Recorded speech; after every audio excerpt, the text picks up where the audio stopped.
Oh, and time to batter up once again, ladies and gentlemen. Welcome to yet another episode of the Dugout Crew Podcast, episode 26. And that's right, we are 2 weeks away from the end. We're about 2 weeks left of the regular season, I should say, end of the regular season, and we're about to go into the playoffs. And I'll tell you what, it's been a heck of a season, really. Lots of things still yet to be undecided. It's I think the only one team that's clinched their division, I think so far, that would be the Atlanta Braves, I do believe. But all others are still up in the air. But let's get right into it. So before we do that, we're going to introduce a fan of the defending world champion Houston Astros, Mr. Jesse Ortiz, a.k.a. the Jester in the house. Jesse, how's it going? What's going on, guys? How y'all doing? You know, I'm doing pretty good. And we're going to get right into it right now with the injuries, and let's get to the reports. The Angels, Anthony Rendon just said he has a fractured tibia this whole time. He just found out it was fractured a few weeks ago. He said he doesn't know why the Angels didn't announce Angels Shohei Ohtani done for the 2023 season with oblique injury, who underwent procedure, expected to return in 2024, won't pitch until 2025. That's going to hurt the Angels just a little bit. And also probably hurt his salary as well, so to speak, if any other team wants to sign him. So we'll see what happens in that. But Blue Jays starter Yusei Kikuchi thinks he'll be fine for his next start after he left the game with cramps. The biggest revelation is he has said may have been caused by only getting 11 hours of sleep last night of his usual 13 to 14 hours. Boy, you sleep that long? Jeepers. I know 8 hours is a regular sleep, but man, only 11 hours. Meanwhile, the Rangers, Adolis Garcia and Josh Jung activated off the IL. That's probably the reason why the Rangers have been dominant against the Red Sox, getting those two guys. And the Twins, Carlos Correa, is being placed on the IL once again after re-aggravating his plantar fasciitis. Signs a big contract, and all of a sudden, boom, you're injured, you're back up, you're injured again. Gee. I'll tell you, Jesse, one of these crazy days, man, I'm telling you. You sign these guys to a big name contract, all of a sudden, ow, injury, man. What's up with that? I'm telling you, it's crazy. Baseball's a crazy sport, let me tell you. We like it because we like, players playing and having fun. Here's the accomplishments. Now, Adam Jones signed a one-day contract with the Baltimore Orioles, and he'll be retiring with them, the team that he started with. So congratulations to Adam Jones. Decent career. I was hoping he would play with the Orioles in his final season like Ellis Burks did for the Red Sox in 2004, and he walked away with a world title. So being part of that team that broke the curse. So kind of wish Adam Jones played that season. That would have helped a lot of young players with the Orioles, if need be. Now, Braves tied the 2019 Twins with having the most players with 30 home runs, with players with 30-plus home runs in the season with 5 players. So that means 150 home runs combined with those 5 players. But Braves' Matt Olson got most of it, as he set a franchise record for 52 homers in a single season. Who would have thought that Matt Olson would be hitting that many? So, but also, I think we have another division champion but this time also in the National League. The Dodgers have clinched in National League West for the 10th time in the last 11 years. Congratulations to those crazy Dodgers out there. Good team. They're my favorite National League team. So, because they have a good history and got a lot of connection with celebrities, So that's why I like the Dodgers so much. And plus, you have a legendary Tommy Lasorda, God rest his soul. Part of that tradition. Vince Scully, I think he passed away too. I'm not so sure. Anyways, so the Orioles also clinched the playoffs spot for the first time since 2016. The East has not been decided yet between the Orioles and the Rays because they're both are really, really close. So, Diamondbacks, the Cubs became the third franchise in Major League history to hit 15,000 home runs. Wow. You got a lot of power hitters on that team. It's crazy. Now, Diamondbacks, Corbin Carroll, first rookie in Major League history to record 25 home runs and 50 stolen bases. Talk about speed and power. I remember Jose Canseco was the first 40-40 guy, 40 homers, 40 stolen bases. So that's how good Jose is. Let me tell you, Jose was back in the day. Cardinals Adam Wainwright reaches 200 wins. It was a 7-inning scoreless performance versus the Brewers. And the Padres, I don't know, it'll be too late for them to make the playoffs, but they have won 7 in a row for the first time since June 2021. And that a lot of plays. A lot of players on that team. Xander Bogaerts, Manny Machado. Yep. So, all right. Transactional call-up updates. The Reds decided designated for assignment Hunter Renfroe. I mean, the Red Sox should be considering picking him up in the offseason again. We need someone like Renfroe. He was good. He was good for us. Brew Jays. Brew Jays. That's a new name. Brewers and Blue Jays. Brew Jays. They all get drunk. Brewers pitchers J.C. Mija, who appeared only in 9 games for the majors this season, has received a 162-game suspension without pay for testing positive for Stanozolo,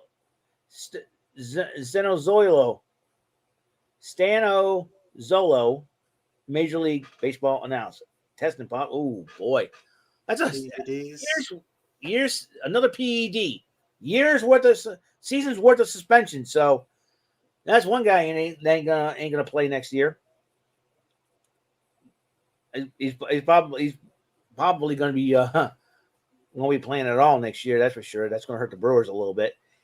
Detroit Tigers are hiring Jeff Greenberg as their new general manager, sources tell ESPN.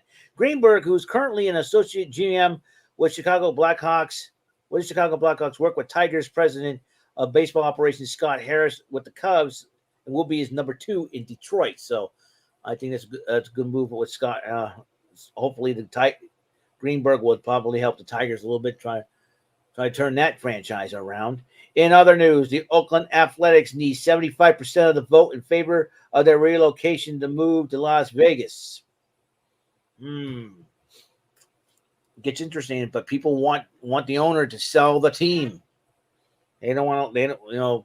I'm sure if Joey was here, he'd be right on this. Yes. That's for sure.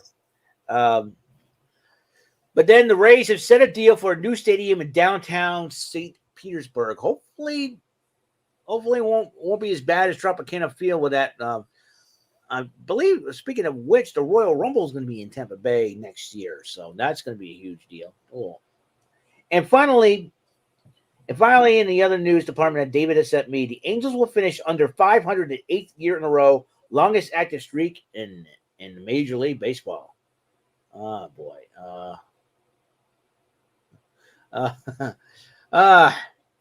Jordy just sent me a message. I went on from his stream that he finally beat the one with the lizards. So that's funny. So that is all the news that we have for baseball. We got to get to you, Jesse, to talk about your defending world champ, Houston Astros. What are those guys up to? Are they making the playoffs? What's the story with them? So far, I have the playoff picture here. Mm-hmm. For the wild card, we have the Twins and the Rangers, the Blue Jays and the Rays, and then at the first seed we have the Baltimore Orioles, and then the second seed we have the Houston Astros for the ALDS, and then in the National League we got the Cubs at the 6th in the wild card, and then the Brewers 3, and the Diamondbacks are the wild card at the Phillies. The Philadelphia Phillies, and then the Dodgers, as you said, clinched already, and then the Braves are number 1, and the Dodgers are the number 2 seed. So hopefully the Astros can clinch their division.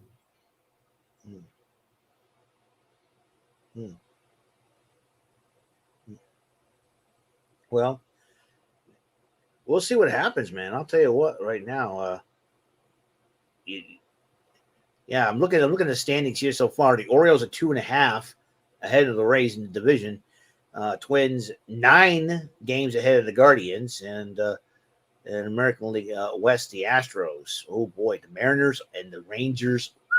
That's going to be a dogfight. I didn't expect there to be a 3-team dogfight between three-team dogfight between the Astros, Mariners, and the Rangers. I'll tell you one thing: this is going to be very, very close. And I'm going to try to go for the let's see, National League. The Braves obviously won their division. The Brewers 7 games ahead of the Cubs, so that and the Dodgers clinched their division as well. So the Braves and Dodgers are in the playoffs, no doubt about it. And so Braves, Dodgers clinched their division. The Central yet to. Okay, baseball standings. I'm going to go MLB.com. Before I report on my Red Sox, though, because I know the Astros are. Let's see. All right, the top 2 division winners in each league will see byes to the division series. The other 4 will play the best of 3 series in the wild card round with a higher seed hosting all 3 games. Texas holds the tiebreaker over Seattle for the 3rd wild card. Okay, wild card goes like this. You got the, even though Baltimore's clinched a playoff spot, Tampa Bay's clinched a playoff spot, and so that's one playoff spot. You get Toronto, Seattle, Texas. Meanwhile, the Yankees, Red Sox, Cleveland, Detroit, yada yada yada. Right now, Toronto, Seattle, and Texas are still in a dogfight battle. So this is going to be. So you're talking about 2 playoff spots. So I'm not saying that today. So that's what we're looking at right now. The Astros need to start picking up some wins because the way they've been looking is. Yeah. Let's. I'll talk about my Red Sox, and hate to say it for my Red Sox, but they're out of playoff contention, unfortunately. And like I said, let's see.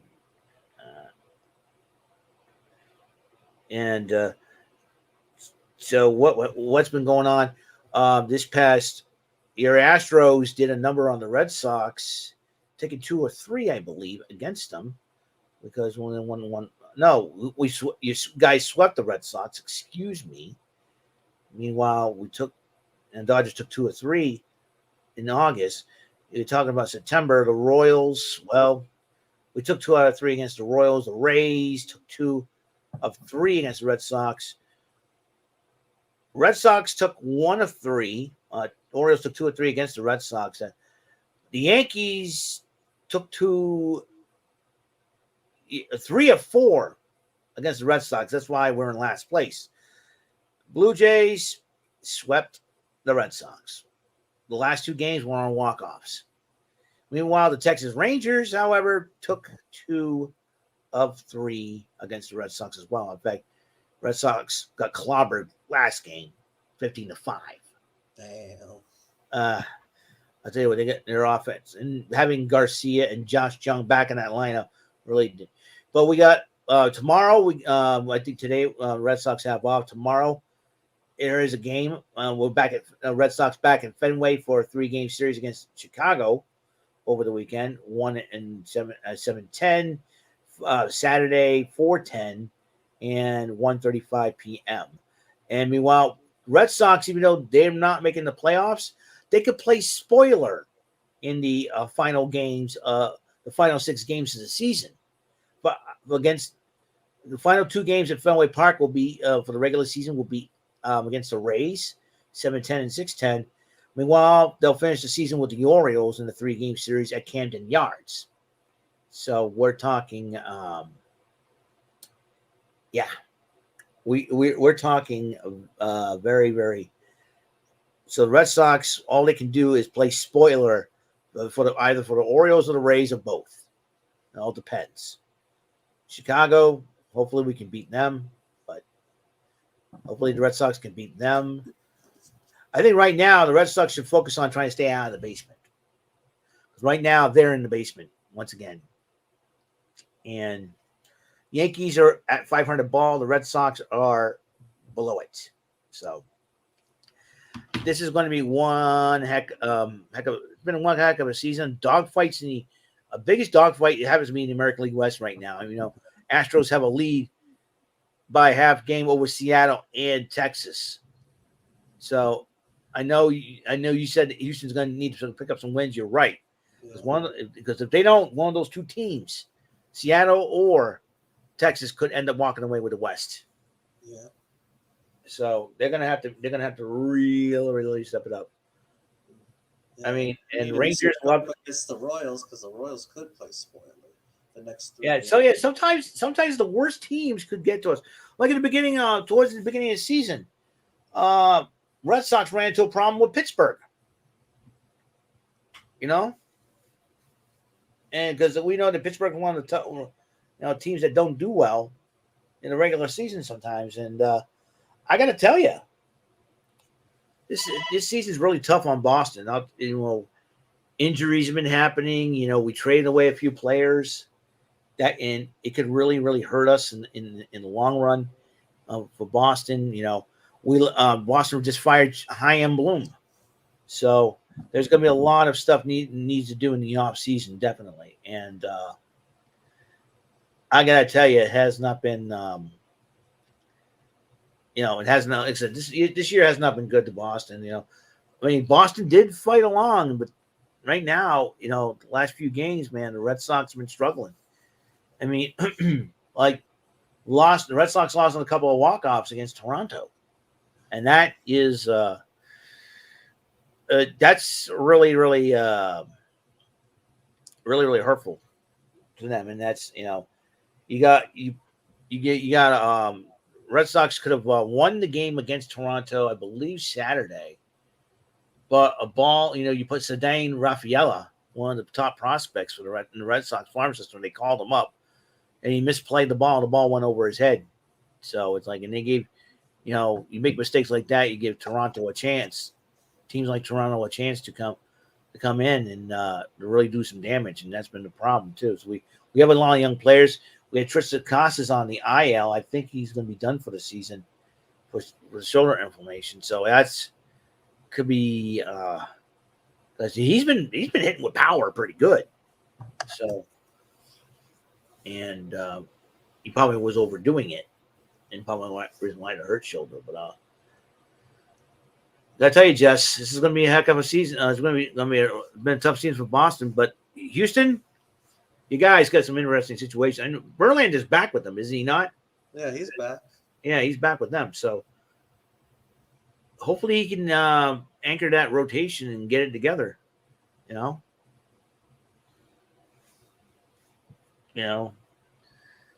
want Kate Upton pitching a fit. Yeah. You know what I mean? I know she got upset when Brooke Porcello won the Cy Young when he was with the Red Sox, and she was complaining that her husband should have won it. But that's another story. But what do you think about this playoff picture, man? I'll tell you, about 2 weeks left in the season, regular season, man. It looks good. But I'm hoping the Astros can actually clinch the division. And, like I said, Seattle and Texas are creeping up. Yeah. So Texas took 2 out of 3 against the Red Sox, and you get Texas. Seattle's going to get that huge. I'll tell you, Seattle has some good players. Julio Rodriguez is really coming to his own. I feel bad for the Angels, though. All those 5 consecutive losing records. Losing seasons. They sign a guy like Shohei Ohtani. You think he'd be the savior for that team, and he himself gets hurt. So, he can hit for power too. And I think sometimes when you try to do both, pitch and hit, sometimes it could take a toll on your body. And and plus you try to get adjusted to the American way of baseball. And I know the Japanese do a lot different stuff over there, and they keep themselves healthy and strong and smart. Which, but I gotta tell you, it's Shohei. Sometimes you do too much, and playing that many games as we do in the American League, Mm. You know, you think if Shohei starts a game, he's DH. So what happens if you remove him? You lose the DH. I don't know how that works. I know the DH is now universal in both leagues, which is about time. But I really don't know, Jess. This is gonna be one um, heck of a series, man. Um, so yeah, it isn't. I don't know. It's gonna be very interesting down the road. I'm gonna check the standings once again. I'm gonna, you know, because we know standings. Okay, yeah. So we know so far more standings. Yeah, no division has been clinched yet in the American League. The American League's up for grabs. Each division type, each division is up for grabs because the Guardians can close that 9-game gap if they can. You know, then you got the Orioles, Rays are two.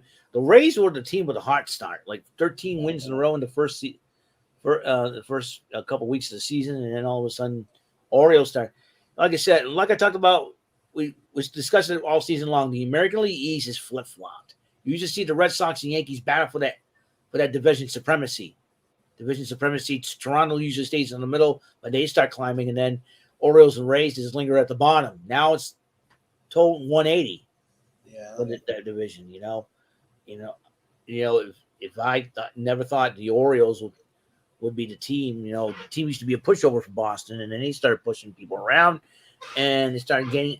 I think as seasons go along here, they start getting more momentum, acquiring good players, calling out good players in the minor leagues, and they're starting to put a team together.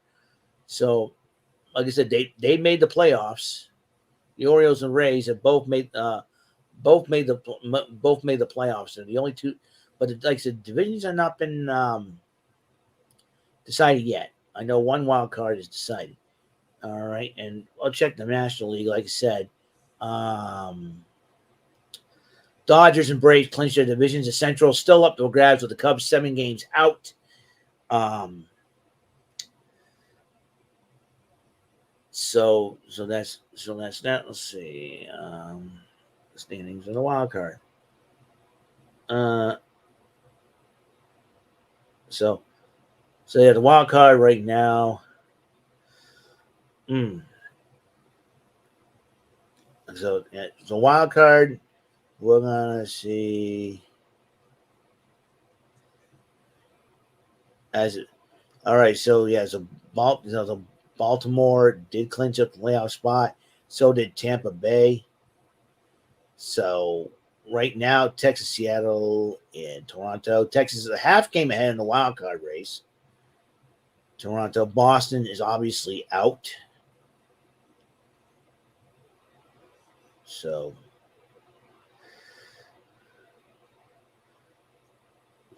it's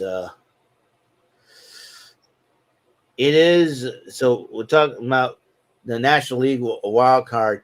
We know Atlanta clinched their division. Dodgers clinched their division. Brewers are still in it. Wild card still yet to be decided. Philadelphia, Chicago, Arizona. Man, That's those 3 teams. I'll tell you one thing. Arizona, I mean, be the first time if Arizona makes it, it'd be their first time in the playoffs since 2001, I think, when they went all the way and defeated the Yankees in that season where we saw 9/11 occurred. And you know what? I'm going to confess something. When after 9/11, I certainly want to root for the Yankees to win a World Series so they can bring back the joy for their city and all after what happened on 9/11. I mean, it was a sentimental thing for me. But there's a Red Sox fan inside me didn't want to see the Yankees win the World Series. You know what I mean? But I tried to be a classy, baseball fan at the time because of what happened at 9/11. I figured, why not? But Arizona made that very exciting World Series. I think, if anything, I didn't think Arizona was going to win the World Series that year, but they did it with Luis Gonzalez getting a base hit off Mariano Rivera, scoring the winning run. Yeah, Luis Gonzalez was an Astro at one point in time. Yeah, Luis Gonzalez was in the Astro. I think when the Astros were in the National League at the time. Yeah, I think So, they were in the Central, if I'm not mistaken, back in the yeah, day. the Astros were in the Central. Now they're in the West. You know, doing the thing. Yeah, Luis Gonzalez. And I Those gotta were tell you, the days. huh? 90s baseball was like my thing back in the day. You Yeah. had Ken Griffey Jr., you had Cal Ripken, you had all Oh, those legends. oh yeah, the '90s base. Now baseball in the '90s was pretty cool. I have to admit, because even though the Red Sox they did win the division in '90 and '95. I think they won a wild card in '98 and '99, and then they won a wild card in '99. They faced the Yankees in the ALCS, but the Yankees knocked them out. Um, yeah, that's the only times in the '90s the Red Sox were even successful at that time. I remember some of the great players the Red Sox had in the '90s. We know Ellis Burks debuted in '88. Mike Greenwell, '86, '87, the Gator. Then in the '90s, you had guys like Mo Vaughn, who became Oh, an yeah. AL MVP. Mo Vaughn looks like if Mr. Hughes and Ahmed Johnson had a kid, you know, you know, and this is before Mr. Hughes and Ahmed Johnson were well known in WWE. But I digress. Um, yeah, Mo Vaughn, he was like Big Poppy before Big Poppy almost, But one thing, yeah, also in the Red Sox, another guy, Phil Plantier, with that unique crouch stance. And for Pawtucket at the time, when Pawtucket was their AAA team, hit 33 home runs for them. And the Red Sox thought, well, we'll add him to the lineup, see what happens. Didn't make waves, and then the Red Sox traded him to San Diego, and I forgot who. I know he lives in California. That's probably he requested to go there, and probably homesick, so which is probably a good thing. He lives in Poway, California, if I'm not mistaken. Um, um, and let's see. Um, uh, let's see. We had a lot of great players in the '90s for the Red Sox. I mean, Roger Clemens was. I think 1990 was a crazy year in the playoffs for the Red Sox. Seeing Roger Clemens get ejected from, I never heard, I never seen Roger Clemens get ejected from a ball game, and then we come to find out that Roger Clemens got ejected in probably one of the most crucial ball games ever, Game 4 of the ALCS. I'm like, against Oakland. I'm like, oh boy, this is not good. And the Red Sox ended up getting swept for that. It's like where do we go wrong? Until I think we didn't have. I think in the '80s and '90s of Major League Baseball, we didn't have like dynasty like teams until 1995 when Atlanta started. Hello, Godfather, how you doing? Once again, in the '90s, teams didn't start dominating dynasty until the Yankees started winning in '96 and then '98, '99, 2000. Yeah. At the time, five of the last six seasons from '96 to 2001. They had 4 World Series during that time. '97 was the Marlins over Cleveland. You know, I know '96 Yankees won it with a rookie Derek Jeter. You know, Oh John yeah. Whitman was their closer at the time. You know, and then '98 against the Padres. The Padres were '99. It was against the Braves, I believe. Yeah, and the '96 was against the Braves. And trying to think who they play in 1999. No, they played the Mets in 2000 in the Subway Series. So let's see. I'm gonna look up 1999 World Series. Who did the Yankees play? Crap. My fat fingers.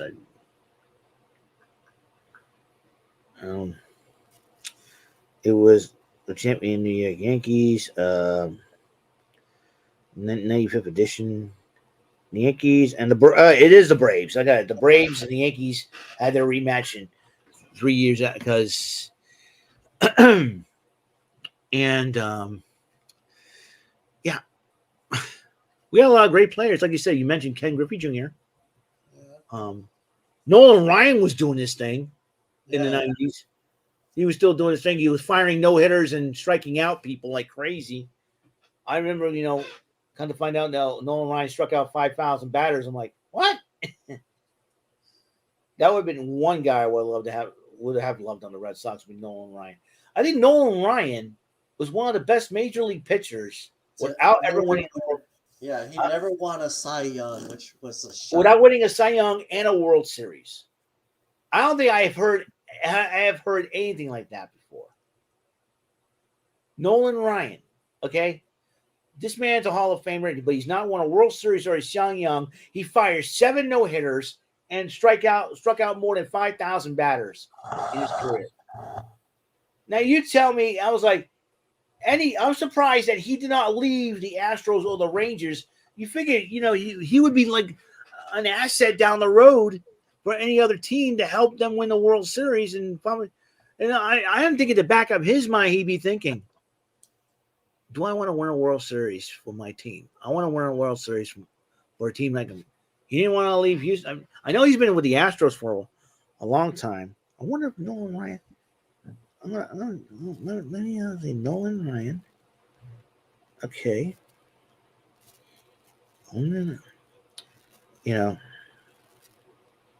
76 years old. Yeah. And 1968 New York Mets. 1990 Texas Rangers. 1993. I am trying to see the Mets. Oh yeah, he has won a World Series with the Mets in 1969. He's an 8-time All-Star. He did win a World. Okay, so that was my era. I know Joey has a great knowledge of baseball. That's why I think Joey has a better baseball knowledge than me because I usually forget. And at 46 years old. And so he was I think it was when he was a rookie for the Mets. 1969 was a young pitcher for them. So when the Mets won the World Series, the amazing Mets, 8-time All-Star. He's a 2-time National League ERA leader with 90 in 81 and 87, 11-time strikeout leader from 1972 to 1974, from 76 to 79, 87 to 1990. The Angels, Astros, and Rangers all retired his number, and he is a Hall of Famer. Yep. He was he stayed in the Texas teams until he threw out. I think he tore a ligament in his arm. Yeah, but I'll tell you, dude can throw heat. I'm telling you, but even at 76 years old, he can still throw. Only one World Series, man. No Cy Youngs. So Nolan Ryan is the best pitcher ever without winning a Cy Young. You talk about Roger Clemens. You talk about Earl Hershiser pitching 55, 56 consecutive scoreless innings. And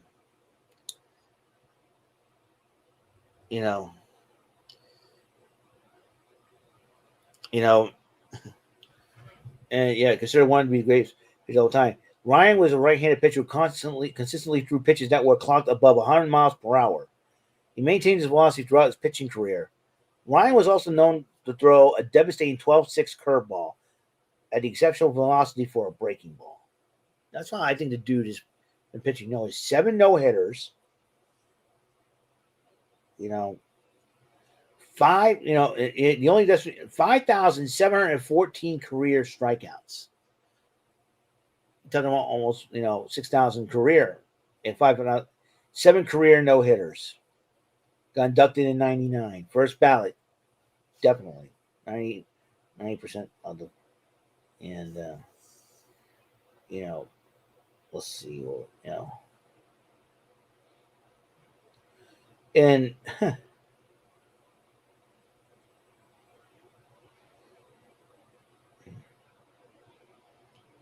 Oh, okay. Yeah, so in 19 where do you stay? Uh well, so it was unable to crack into the Mets, pitching rotation led by Tom Seaver and Jerry Kuzman. Ryan was used as a reliever and spot starter by the 1969 Mets to deal with. And here's the crazy part, Mullen Ryan. To deal with frequent blisters on his throwing hand, he often soaked his fingers in pickle brine. I mean, what the heck is? Although the team's new techniques effectiveness was questioned by Ryan's teammates and coaches. Pickle brine. Oh, like, oh, that's how you cure blisters. Okay. I don't know. He must have read it, probably read it from some kind of science book or something like that. I don't know. Anyways, he pitched well for the Mets in the against the Braves in the NLCS. He completed a Mets sweep by throwing 7 innings of relief in Game 3, getting his first playoff win. It took him 12 years to get another. Then 1969 World Series, Ryan saved Game 3. He closed in the game against the Baltimore Orioles. Mets, they only won 5 games. Wow. Only World Series appearance in his career.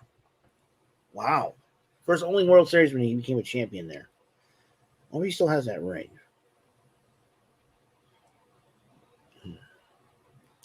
So the Mets traded him for that.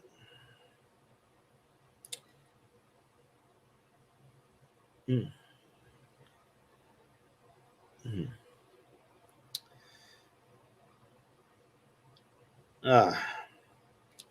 looking at,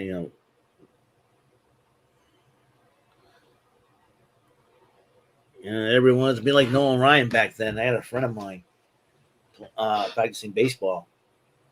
He wanted to be like Nolan Ryan. And he tried to throw a knuckleball one time. It sailed all. Oh my God, guys. And with knuckleballs, you never know where they're gonna go when a pitcher throws them. Yeah, I think the last successful knuckleballer was Tim Wakefield. I mean, Tim Wakefield was there for 2004.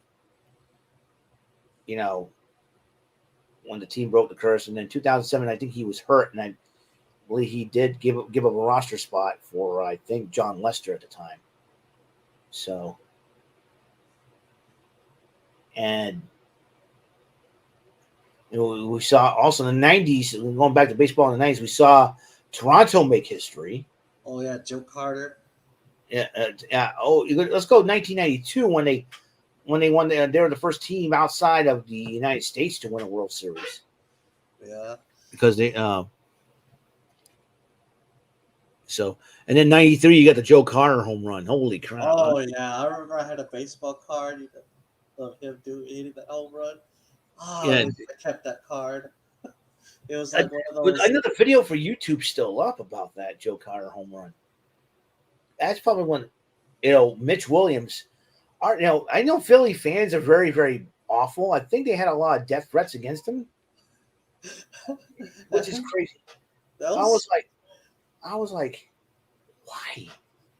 It's just a freaking game. Fans are crazy. Some fans. I mean, there's like some crazy fans in sports. Yeah, there's some crazy fans in sports, man. It's like, why would you threaten a player's career? I mean, come on now. Listen, I know, I understand. Fans want to see, their team win a World Series. You okay? Yeah, I'm okay. I thought you fell over or something. There's a book I picked up at the library. Super fans, yeah.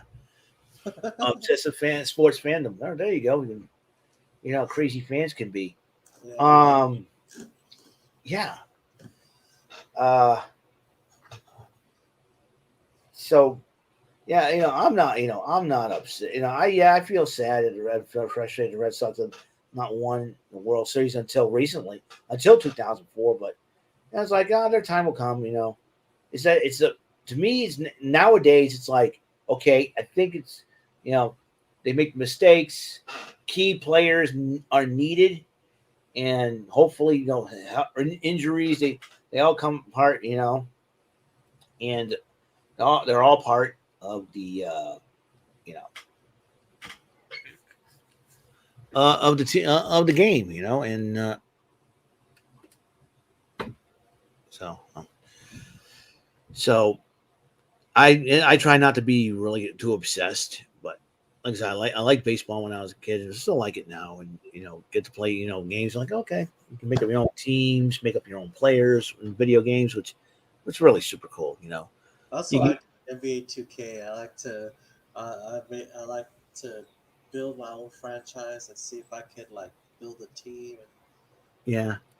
What team players you want on the Red Sox and all, you And know, or the Astros in your case. There were a lot of players I would love to see on the Red Sox, but didn't make it. One player that I wanted to see on the Red Sox, but I did not expect to be on the Red Sox, was Jose Canseco. When I found out the Red Sox traded for Jose Canseco, I went, "Wait, what? We got Canseco? We got Jose Canseco? Holy man!" I think Jose Canseco is probably the only major league player to play basically for every AL East team there is. I think except for Baltimore, I think except for the Orioles. I'm gonna look that up and see if I'm right. Because yeah, Jose Canseco. Parkway, nicknamed Parkway Jose, Mr. 40 point El Canero Cubano. You know, and um, yeah, he was married twice. All right, here we go. Oh no. All right, what am I doing? Let's see. I go. Yeah, Jose Canseco. And no, he didn't play for Baltimore. He played for Oakland, Texas, Boston, Oakland again in '97, Toronto, Tampa Bay, Yankees in 2000, White Sox in 2001. He's a two-time World Series champ in '89 with Oakland and 2000 with the Yankees. The Yankees had a lot. In 2000, the Yankees had a lot of players. You had David Wells, Roger Clemens, Canseco. I'm like, holy. It's like Roger Clemens and Jose Canseco, man. I'm like, and he hasn't get inducted into the Hall of Fame yet. We don't know if he will be. I don't know. I don't wasn't he know. a part of that steroid scandal? Or That could be the reason why. yeah, Unfortunately, that is the reason. That could be the reason why. McGuire has not been inducted yet. independent league career 2006 to present. You Yeah. mean he's still playing baseball? Huh? Is he still playing baseball? It says independent league career 2006 to present. And that guy's a nutcase and a half. Then he's still playing. 59 years old.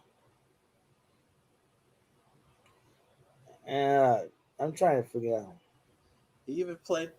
I guess he's playing for like leagues because of like amateur adult baseball 2011 2016. Freaking Jose Canseco.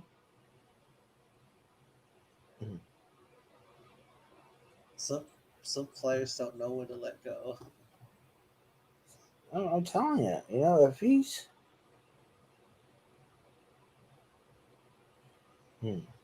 Oh, and he even had Ken Griffey Jr. wanted to play the World Baseball Classic, suit up.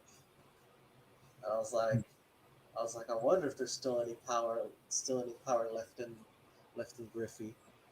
I gotta admit, Jose Canseco's daughter Josie's pretty hot. But I digress. Let's see. Is he still? I'm trying to look on Wikipedia. Because it says on Wikipedia, independent league career.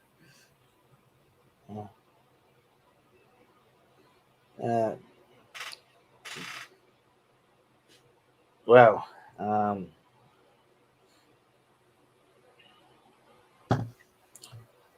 what? Philadelphia sportscaster challenged Canseco to fight him. Canseco claims he had earned black belts in Kung Fu Taekwondo. With him on steroids, that's a bad combination.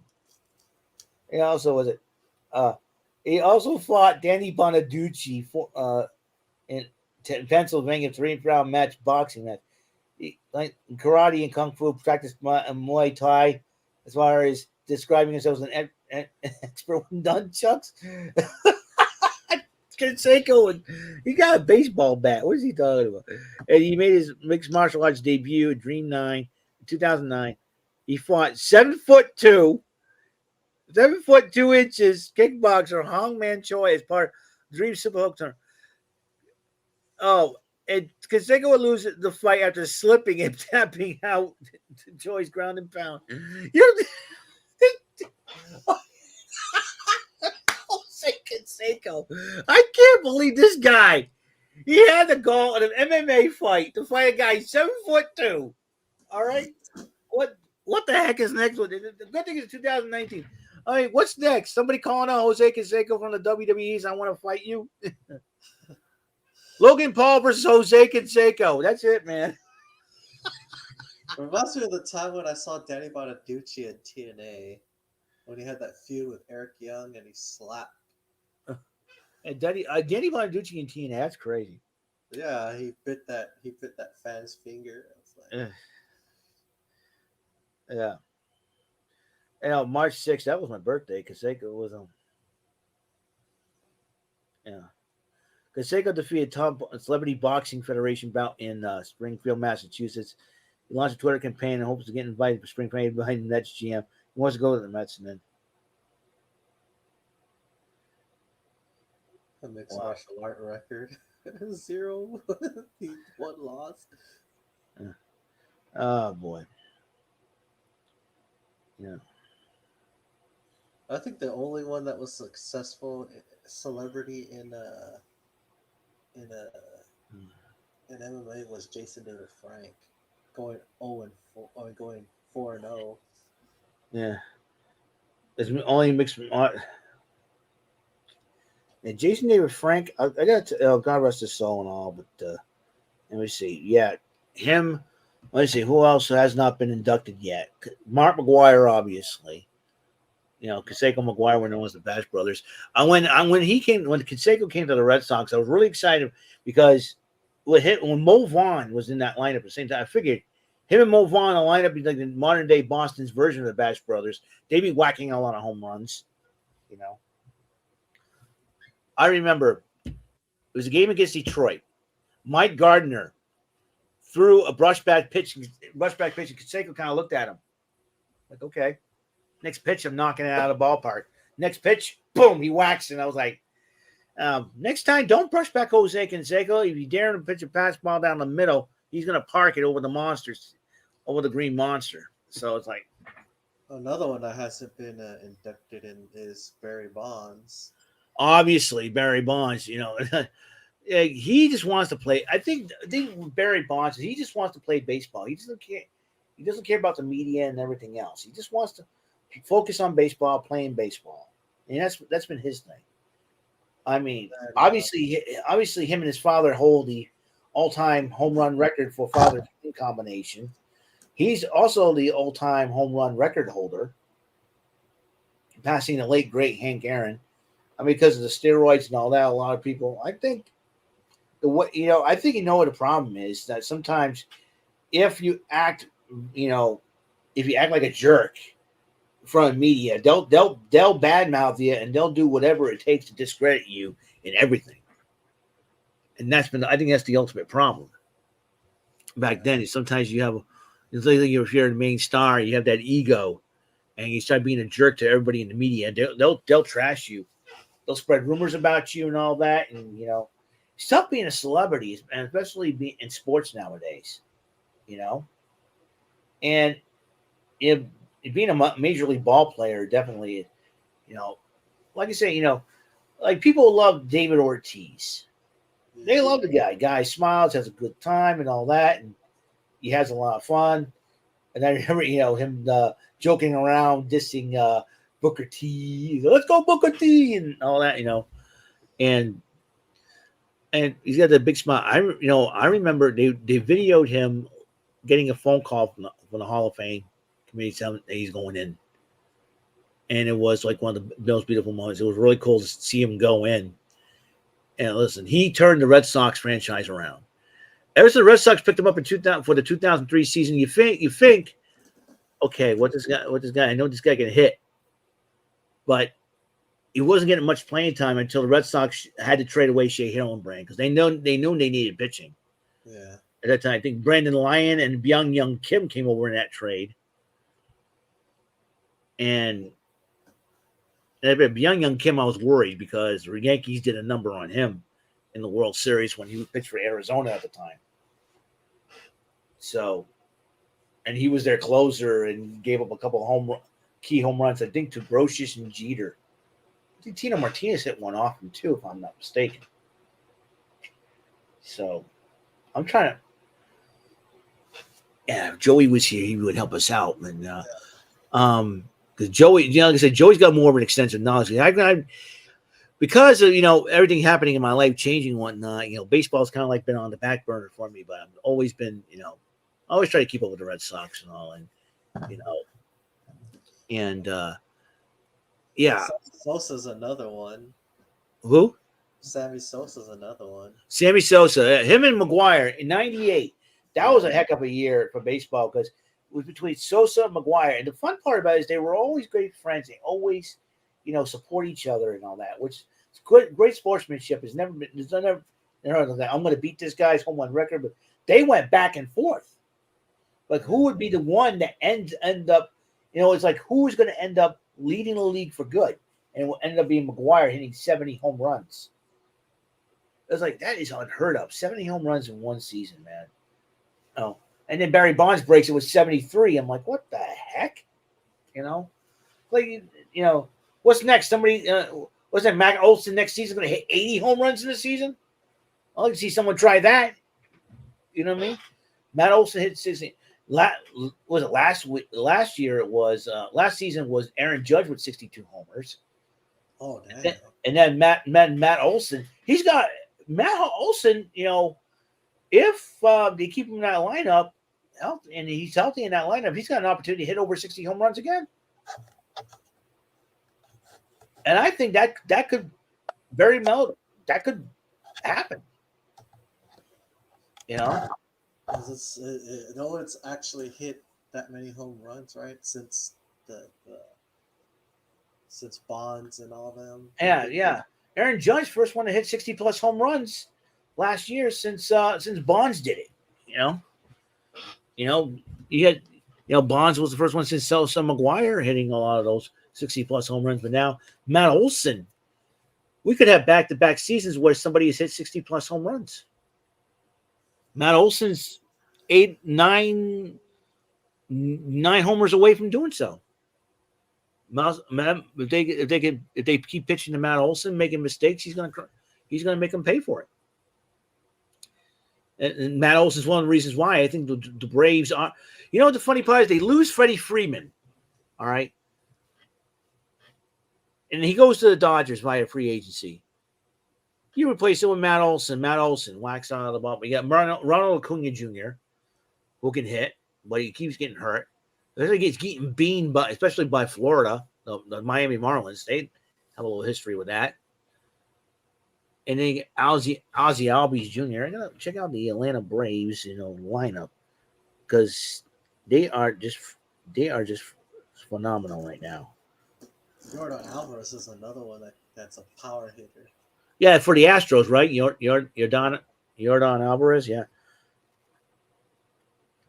Yeah, I mean, we got our guy Rafi who hit 30 plus home runs, 30 home runs. So, yeah, ever since losing Bogarts and Betts, that the Red Sox lineup offense kind of like taking a huge hit the last 3 years. Yoshida can hit. Casas is coming. Casas was coming around until the injury happened to him. So, hey, Texas, they pounded the heck out of that baseball against the Red Sox, 15-5. Joey Gallo's playing. No, he used to play for them. He plays for what? Minnesota or? Let me see which team Joey Gallo.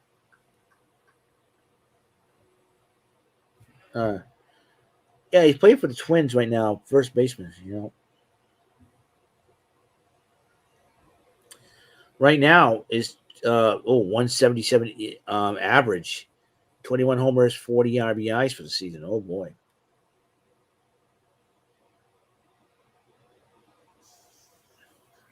Um, let's see. Um, let's see. Texas. Okay, the Rangers. They finished taking 2 out of 3 against the Red Sox. Texas Rangers do something. So Texas Rangers put up 15 runs on Wednesday afternoon in a rout over the Boston Red Sox, accomplishing something that has not been done in 70 years. So, uh, in the win in the win column, it made some baseball history. Doing something that has not been done. Rangers won. Okay, the Rangers won their 11th game in the season by 10 or more plus runs, the most in the season franchise history, and the most in the season by any team since the Brooklyn Dodgers in 1953. It's also the 6th time they scored 15 plus runs in the game, the most in the season in franchise history. And both, yeah, I think that's why Adolis Garcia and Josh Jung back from injury, so Texas may make a run for it. They have a lineup that is dangerous, and if I were the Houston Astros, for them and the Seattle Mariners, for them to win, for either team to win that division, what they need to do is to use their pitching and try to shut down the Rangers lineup. Yeah. Because the Rangers lineup can be very dangerous. I mean, come on. 10 plus runs, 11 times, 15 plus runs in 6 games. I mean, that's your modern day murderer's row right there. Yeah. So they're pitching. I know they're pitching taking a hit without Scherzer and DeGrom. So that sucks, right? They had 2 good pitchers and they got hurt, So we got 2 minutes left. I was trying to go along. Do you have anything else to say about Houston or anything else, or what's going through your mind and about the baseball as we go for the last 2 weeks of the regular season? I'm just excited to see if the Astros can pull this off. Yeah, like I said, their pitching can be very, very important, especially Verlander's going to have to anchor down, especially because you got Texas creeping up. Yeah. And if you don't want to meet Texas in the playoffs, you're going to find some way to shut down that Texas Rangers lineup. Or else there'll be a shootout in Texas in the playoffs. I wouldn't mind that. You would like conflicting being that I'm a fan of both teams. Oh, that'll be something, it'll be really cool. I mean, Rangers not been in the World Series since what, 2011, 2012. I never thought I would see the Rangers make it to the World Series one time, and I saw that in my lifetime. The Nationals, formerly known as the Expos, win a World Series. 2019, and I think COVID just changed everything about baseball. My final thought is this: this will be a heck of a once the playoffs. This is going to be a heck of a 2 weeks. A lot of teams fighting for division spots, wild card spots still left open. Divisions are still yet to be decided on some. The Central on the side of National League, the Central is yet to be decided. Meanwhile, all the divisions are opened up in these last 2 games of the season, so any team can take anything. I know the teams that might not make the playoffs, they better learn how to play spoiler. And the Red Sox will have to play spoiler against Tampa Bay and Baltimore after dealing with the White Sox. So that's what we have. 3, I believe,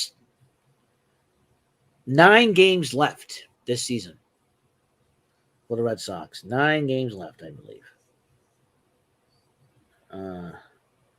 9 games left. Let's see if I'm right about that. Before we end it here. 4, 6. Yep. Yep. 9 games left. So 9 games left in the regular season for a lot of teams. They have an opportunity to really get some ground going. So that is it for episode 26 of the Dugout Crew Podcast. My apologies for David not being here. He wanted to take some time for him to relax his mind and all that. Hopefully, we see him next week.